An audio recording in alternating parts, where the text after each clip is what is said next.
तोल के बेचोगे वैसे ही बेचोगे? सारे दिन में कितने के बेच लेते हो? 400 मिलते हैं। 300-400 सारे बच्चों को बांट दो, ठीक है? बस बस बस रोना नहीं, बस अल्लाह करम करेगा, अल्लाह करम करेगा, अल्लाह करम करेगा।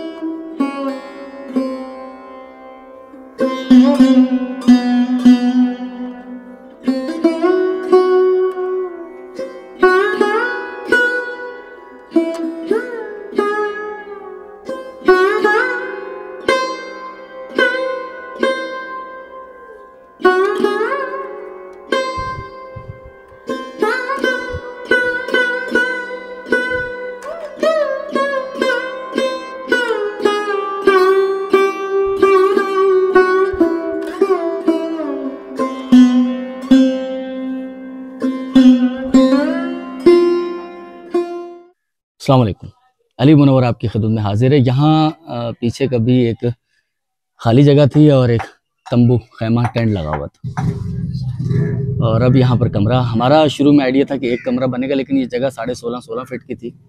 तो वो जो बहन है उन्होंने कहा कि अगर इसमें हम 2 कमरे बना लें, तो छोटे छोटे 2 कमरे बन गए इसमें 8 फीट के। पहले एक ही कमरे का आइडिया था, इसलिए बजट भी थोड़ा आगे बढ़ा, क्योंकि 2 कमरे बने तो 2 दरवाजे और 2 खिड़कियाँ भी लगानी पड़ी। आज छत लग रही है, मिस्त्री ऊपर चढ़े हुए, टाइलें उन्होंने लगाई हैं, उसके बाद यकीनन इस पे सीमेंट वगैरह लगेगा, साइडों पे वो किनारा बांधा जाएगा। तो आज शाम तक या कल, आज हो जाएगा सारा, ये बोल रहे हैं मिस्त्री। कल कच्ची करेगा, कल पक्की करेगा। 2 दिन, यानी कि मैंने कल बताया था आपको, शायद 1-2 दिन या 3 दिन, 2 दिन में ये हो जाएगा। आज ये कच्चा हो जाएगा, कल ये पक्का हो जाएगा। हो सकता है मैं दोबारा यहाँ ना आ पाऊँ, लेकिन आप वीडियो में दोबारा ना देख पाएँ, लेकिन आपने वो वीडियो ज़रूर देखी होंगी जिसमें इसके पीछे खैमा था। और ये जो काम था हमारा, देखिए बजट लिमिटेड होता है, और आपको पता है कि इसमें किसी से कोई तकाजा नहीं है। हमारे जो मेहरबान डोनर हैं वो खामोशी से ये काम कर देते हैं, और हमारा कोई तकाजा नहीं होता। तो ये तकरीबन 3-4 मंथ से हमारे साथ फैमिली जुड़ी हुई थी, तो वैसे भी इनके केयर टेक करते रहे, और अल्लाह की तरफ से। और वसीम कुरैशी भाई ने ये जो है, ये सारे अखराजात इसके जो हैं, ये वसीम कुरैशी भाई की तरफ से हैं। उन्होंने इसके लिए पैसे भेजे हैं। और आज कल मेरी बात हुई उनसे रात में, और बहुत सर रूह परवर मंजर था। वो उम्रे के लिए मदीने पहुँचे हुए हैं, और रोज़ा रसूल की ज़ियारत उन्होंने करवाई। मैंने, हमारी पूरी फैमिली ने वो सारे मनाजिर देखे। तो मुझे बड़ी खुशी, बहुत अजीब किस्म की खुशी, मैं उसे कोई नाम नहीं दे सकता, कि वसीम कुरैशी भाई, जिनका हल्का बहुत बड़ा होगा यकीनन, वो स्पेशली मदीना में रोज़ा रसूल में खड़े होकर मुझे वीडियो कॉल कर रहे हैं। मुझे बड़ा ऑनर फील हुआ, बड़ा फ़ख्र फील हुआ। जियो वसीम कुरैशी भाई, कि आपने मुझे वहाँ याद रखा, सर बड़ी बात है। दुआ कीजिएगा, हर मुसलमान जिसके दिल में ज़र्रा बराबर भी ईमान का है, उसकी ख्वाहिश होती है कि वो रोज़ा रसूल देखे, अल्लाह का घर देखे, वो मुक़द्दस मुकामात जिनसे हमारी आखिरी लेवल की अकीदत जुड़ी हुई है, जिनके बिना कोई तसव्वुर ही नहीं है। हर शख्स के दिल में ख्याल होता है कि वो कभी ना कभी मदीना, खाना काबा ज़रूर देखे। तो आप मेरे लिए दुआ कीजिएगा कि हमें ये सआदत नसीब हो। हम आपके लिए दुआ करते हैं कि हर मुसलमान बहन भाई को ये सआदत नसीब हो, अल्लाह ताला उसके नसीब में करे कि वो मुकामात मुक़द्दसा सारे देखें। तो चलते हैं यहाँ से, बस आगे फिर निकल के किसी और इलाके की तरफ, किसी और जगह पर वो आपको दिखाते हैं। ठीक है बहन? हाँ, अब बस आपने क्या कहना, आपके क्या तासुरात हैं, आप जो कहना चाहती हैं? मेहरबानी है आपकी, आपके कोई एहसान में उतार नहीं सकती। बस अल्लाह करम करेगा, अल्लाह करम करेगा। दुआ कीजिएगा, स्पेशली वसीम भाई के लिए दुआ कीजिएगा, ठीक है? और बाकी सब जितने लोग हैं जिनके हमें नाम, जिनके हम नाम नहीं भी लेते, उनके लिए भी दुआ कीजिएगा, ठीक है? सबके लिए, वसीम कुरैशी भाई के लिए अल्लाह खुश रखे, उनके सदक़ों में मेरे बच्चे। अल्लाह बस रोना नहीं, बस अल्लाह करम करेगा, अल्लाह करम करेगा, अल्लाह करम करेगा, अल्लाह करम करेगा, अल्लाह करम करेगा। अच्छा, मैं वहाँ से खारपाड़े के साथ खासकली पड़ा, वो जो बेवा बहन के घर पर हमारा वो छत बन रही है, वहाँ से मैं वापस जा रहा था। मैं यहाँ रुका हूँ, यहाँ की जो छोटी छोटी गलियाँ हैं ना, मुझे लगा कि यार ये बिना वो बस मनसूबाबंदी के उस वक्त कॉलोनियाँ बन गई है, तो अजीब छोटी छोटी गलियाँ हैं। मैं ये गलियाँ आपको दिखाना चाहता हूँ, ठीक है ना? दुआ पता क्या करनी है, दुआ भी करनी है और दवा भी। वो ये करनी है कि जब इलेक्शन हो ना, तो अच्छे लोगों को वोट देना है, ठीक है? वो जो हम देते आए ना, अपने जिन्होंने तबाही फेर दी, उनको नहीं देना। अल्लाह खैर करेगा, अल्लाह ने 14.5 अपने में से ही आएंगे, अपने में से ही आएंगे अच्छे, बाकी किसी से कोई उम्मीद नहीं, अपने बंदे इधर ही आएंगे हाँ आएंगे हाँ, इधर ही से बाहर आएंगे, तो आएंगे बाहर से तो कोई आएगा नहीं।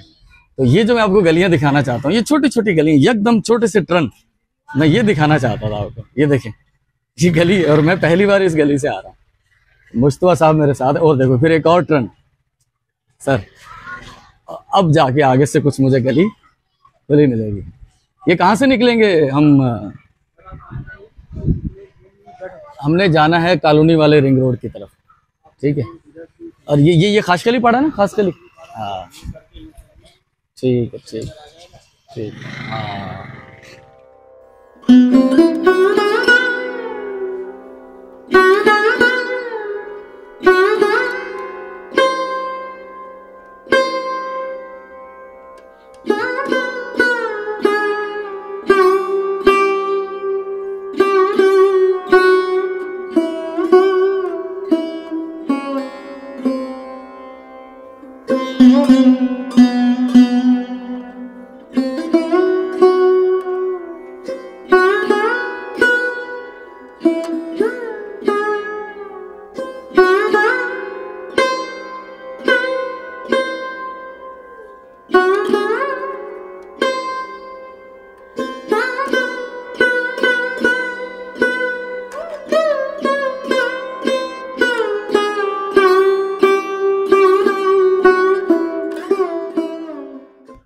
आज 12 सितंबर है।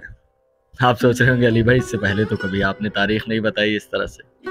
बहरहाल काम काज से थक कर स्टेशन पर बैठ गया हूँ। स्टेशन की मुख्तलिफ वीडियोस आप मेरे चैनल पर देखते रहे होंगे। आज कुछ अलग अंदाज से स्टेशन पर होते हुए, स्टेशन की वीडियोस बनाते हुए, सामने शाह लतीफ़ एक्सप्रेस कराची जाने के लिए निकल रही है। लेकिन इन सब के बावजूद स्टेशन पर बैठकर मैं स्टेशन की बातें कम करूंगा। मैं बात करूंगा 12 सितंबर की। मिर्ज़ा मंसूर बेग, बाबाए हॉकी। मीरपुर खास से अगर आपका ताल्लुक है तो आपने इनका नाम ज़रूर सुन रखा होगा। 1 जनवरी 1917 को पैदा हुए और 12 सितंबर 1986 इस दारे फ़ानी से कूच कर गए। खेलों के हवाले से जब भी मीरपुर खास की तारीख लिखी जाएगी, उसमें सबसे नुमाया नाम मिर्ज़ा मंसूर बेग का होगा। उन्होंने इस शहर में हॉकी के फ़रोग़ के लिए बेशबहा खिदमत सर अंजाम दी। हॉकी हमारा कौमी खेल है और मिर्ज़ा साहब को इससे वालिहाना इश्क था, क्योंकि नौजवानी में वो खुद भी हॉकी के बहुत अच्छे खिलाड़ी रह चुके थे। मिर्ज़ा मंसूर बेग गैर मुनक़सिम हिंदुस्तान के शहर होशंग आबाद में पैदा हुए। उनका तबई रुझान बचपन ही से खेलों की तरफ माइल था। दौरान तालीम वो नुमाया खिलाड़ी थे। उन्होंने अपने स्कूल के लिए बेहतरीन ऑलराउंडर गोल्ड मेडल के अलावा कई एजाज़ात हासिल किए। वो बेगम भोपाल की ज़ेरे सरपरस्ती चलने वाले मशहूर हॉकी क्लब पैलेस क्लब के मुस्तकिल खिलाड़ी थे। इलावाजी वो इंडियन मुस्लिम जेमखाना के रुकन थे। हबीबुर रहमान और लतीफ़ुर रहमान जैसे नामवर खिलाड़ी उनके खेल के मद्दाह थे। वाज़े रहे कि लतीफ़ुर रहमान को ये खसूसियत हासिल है कि वो ओलंपिक खेलों में इंडिया और पाकिस्तान दोनों मुल्कों की नुमाइंदगी कर चुके हैं। मिर्ज़ा मंसूर बेग ने क़याम पाकिस्तान के बाद हिजरत के नतीजे में 1949 में मीरपुर खास में मुस्तकिल सकूनत इख्तियार की। उन्होंने अमली ज़िंदगी का आगाज़ पुलिस की मुलाजमत से किया और SP की हैसियत से रिटायर हुए। रिटायरमेंट के बाद उन्होंने अपना ज़ाती कारोबार फान गैस की डीलरशिप के ज़रिए शुरू किया, जो बहुत कामयाब रहा। मिर्ज़ा साहब फयाज़ तबा इंसान थे। बचपन से हॉकी के दिलदादा थे, लिहाजा उन्होंने तने तनहा हॉकी के फ़रोग़ के लिए फान गैस हॉकी टूर्नामेंट का आगाज़ कर दिया। बतदरीज इन मुकाबलों का दायरा ज़िले सतह से सूबाई और मुल्की सतह तक वसी होता गया, जिनमें 80 से ज़्यादा टीमें शामिल होती थीं। उन सब के क़याम व ताआम की जिम्मेदारी से वो निहायत खंदा पेशानी के साथ ओहदा बरा होते थे। नौजवान उनकी आंख का तारा थे। उन्हें हंसते खेलते देखने से उन्हें रूहानी तस्कीन हासिल होती थी। उन्होंने आखिरी दम तक इन मुकाबलों को जारी रखा। आल पाकिस्तान गोल्ड कप फान गैस टूर्नामेंट की यादें आज भी हज़ारों पाकिस्तानियों के जहनों में ताज़ा हैं। आखिरी दिनों में थरपारकर डिस्ट्रिक्ट हॉकी टीम ने चैंपियनशिप जीतकर उन्हें अजहद शाद काम किया। उस मौका पर साबिक वज़ीर आज़म मोहम्मद खान जुनेजो मरहूम ने हॉकी के फ़रोग़ के लिए उनकी खिदमात को कुशादा दिली से सराहा। 1970 और 1980 के अशरे में पाकिस्तानी हॉकी अपने अरूज पर थी। आलमी कप और चैंपियंस ट्रॉफी में पाकिस्तान की फतह मामूल बन चुकी थी, मगर शुमई किस्मत से ओलंपिक खेलों में 1968 के मैक्सिको ओलंपिक के बाद हमें फतह नसीब नहीं हुई थी। फिर 16 साल के तवील इंतजार के बाद 1984 के लॉस एंजलिस ओलंपिक में पाकिस्तानी हॉकी टीम ने गोल्ड मेडल हासिल किया तो पूरे मुल्क में खुशी की लहर दौड़ गई। उस मौके पर बाबाए हॉकी मिर्ज़ा मंसूर बेग भला कैसे खामोश रह सकते थे। उन्होंने पाकिस्तानी हॉकी टीम को मीरपुर खास मदऊ किया और निहायत बावकार अंदाज में उनकी ताजपोशी फरमाई। ऐसे दरिया दिल दीवाने अब कहाँ। आज मीरपुर खास में जदीद एस्ट्रोटर्फ से लैस ग्राउंड मौजूद है, मगर मिर्ज़ा साहब जैसा सरपरस्त और रहनुमा दूर दूर तक नजर नहीं आता। मीरपुर खास के लोग उन दिनों को हसरत से याद करते हैं जब यहाँ नौजवानों को सेहतमंद तफरीही माहौल मुयस्सर था और ये शहर अमन का गहवारा था।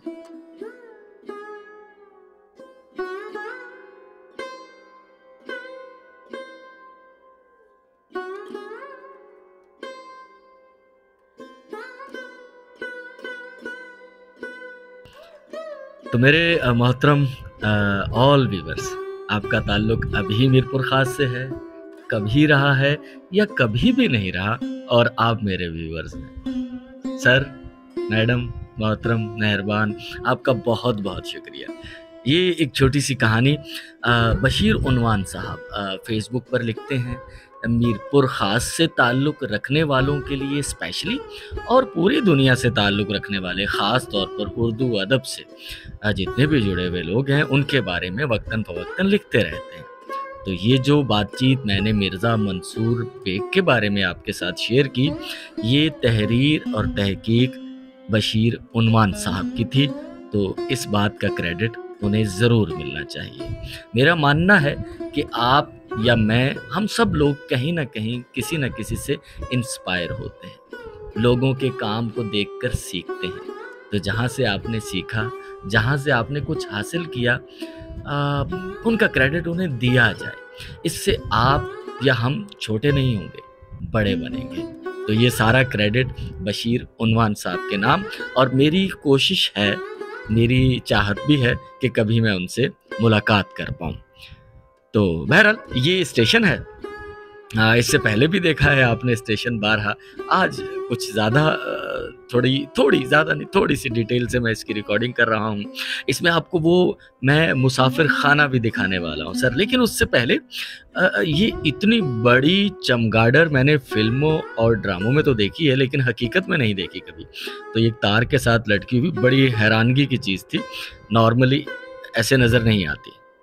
ये वो मुसाफिर खाना है जिसके बारे में हम बड़ा खुश होकर लोगों को बताया करते थे कि तुम्हें पता है, नीलाम घर में तारक अजीज साहब ने ये सवाल पूछा है कि वो कौन सा शहर है जिसके मुसाफिर खाने में या स्टेशन पर 2 परों वाले पंखे नस्ब हैं। तो मोहतरम, अगर आप जानते हैं तो अच्छा, नहीं जानते तो यही वो प्लेटफॉर्म बल्कि मुसाफिर खाना है सामने, जहाँ 2 परों वाले पंखे नस्ब थे, लेकिन अब नहीं है।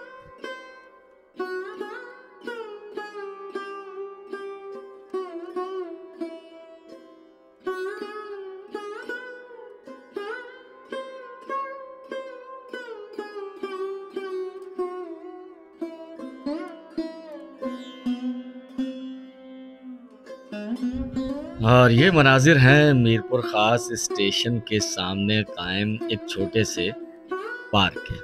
इस पार्क की संगे बुनियाद की तख्ती पर एक बाबा जी चने बेच रहे हैं। बहरहाल आपको अंदर लिए चलते हैं। ख़िज़ा का मौसम पता नहीं है या नहीं है, लेकिन पत्ते दरख्तों से कुछ ऐसे ही झड़े हुए हैं।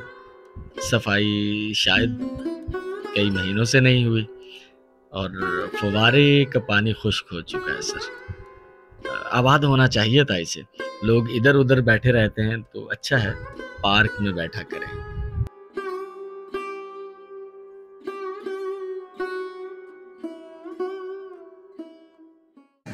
तोल के बेचोगे वैसे ही बेचोगे? ऐसे ही। तो कितने के होंगे ये अलग ही किस्म के चने हैं जो ऊपर आलू रखे हुए हैं। अच्छा, तो ये क्या चीज़ है, चने हैं ये? अच्छा, कितने के हैं ये? सारे दिन में कितने के बेच लेते हो? 400 मिलते हैं बस। 300-400? तो उसमें गुजारा हो जाता? बच्चे नहीं है? बच्चे हैं, काम करते हैं बच्चे। अच्छा, तो आप अपना जेब खर्च निकालते हो या घर चलाते हो इससे? घर में दे देते हैं 150 हम। 150 खुद भी रख लेते हो? सिगरेट विगरेट पीते हो? नहीं। अच्छा सारे बच्चों को बांट दो, ठीक है, सब बांट दो। ये बच्चे निकला है मदरसे से, उठा ले, ये उठा ले, ये भी उठा ले जा बच्चों के पास ले आ। चलें, ये छोटी सी खुशी थी कि बच्चे भी खुश हो जाएंगे, सामने मदरसे के बच्चे हैं।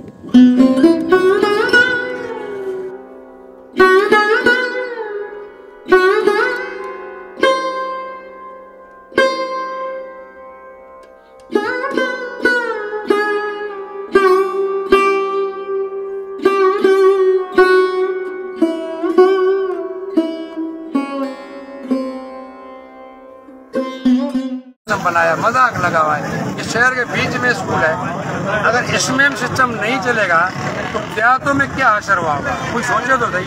यहाँ पे मोहतरम नाजरीन, आज की वीडियो का मैं यहाँ इख्तिताम करना चाहता हूँ। सामने नज़र आने वाले एहतजाज के मनाजिर, ये government girls higher secondary school sir Pratap Bhavan, जहाँ हवाएं ड्रामे की शूटिंग भी हुई थी। जी, ये ज़्यादातर उसी स्कूल के असातिज़ा पर मुश्तमिल एहतजाजी मुजाहरा है, जिनका कहना ये है कि मोबाइल ऐप पर जो बायोमेट्रिक के ज़रिए हमारी हाज़िरी लगती है, हम उसके हक़ में नहीं। वजह ये बताई जा रही है कि इंटरनेट के काम न करने की वजह से बहुत बार परेशानी का सामना करना पड़ता है और हमारी हाज़िरी नहीं लग पाती, जिसके बाद हम पर ज़्यादा सख्ती की जाती है या जवाब तलबी होती है। दूसरी तरफ मौसूफ उस्ताद साहब का ये कहना भी है कि उसके लिए 40, 50, 60 हज़ार वाला मोबाइल फ़ोन ख़रीदना पड़ता है एप्लीकेशन डाउनलोड करने के लिए। खैर, मेरी समझ में ये बातें नहीं है, हो सकता है इनका ये जेन्युइन मसला हो, लेकिन नॉर्मली गवर्नमेंट स्कूल के और हाई स्कूल के हर उस्ताद के पास मेरा ख्याल है 50-60 हज़ार वाला मोबाइल फ़ोन तो होता ही है। तो ठीक है, कल आपसे मुलाकात होगी। जितने भी हमारे मेहरबान गवर्नमेंट के इदारों में काम करने वाले हैं, खुदारा अपनी हाज़िरियाँ यकीनी बनाएं, मुल्क व कौम की खिदमत करें। बहुत शुक्रिया, कल मिलते हैं। अल्लाह हाफिज़। उस्ताद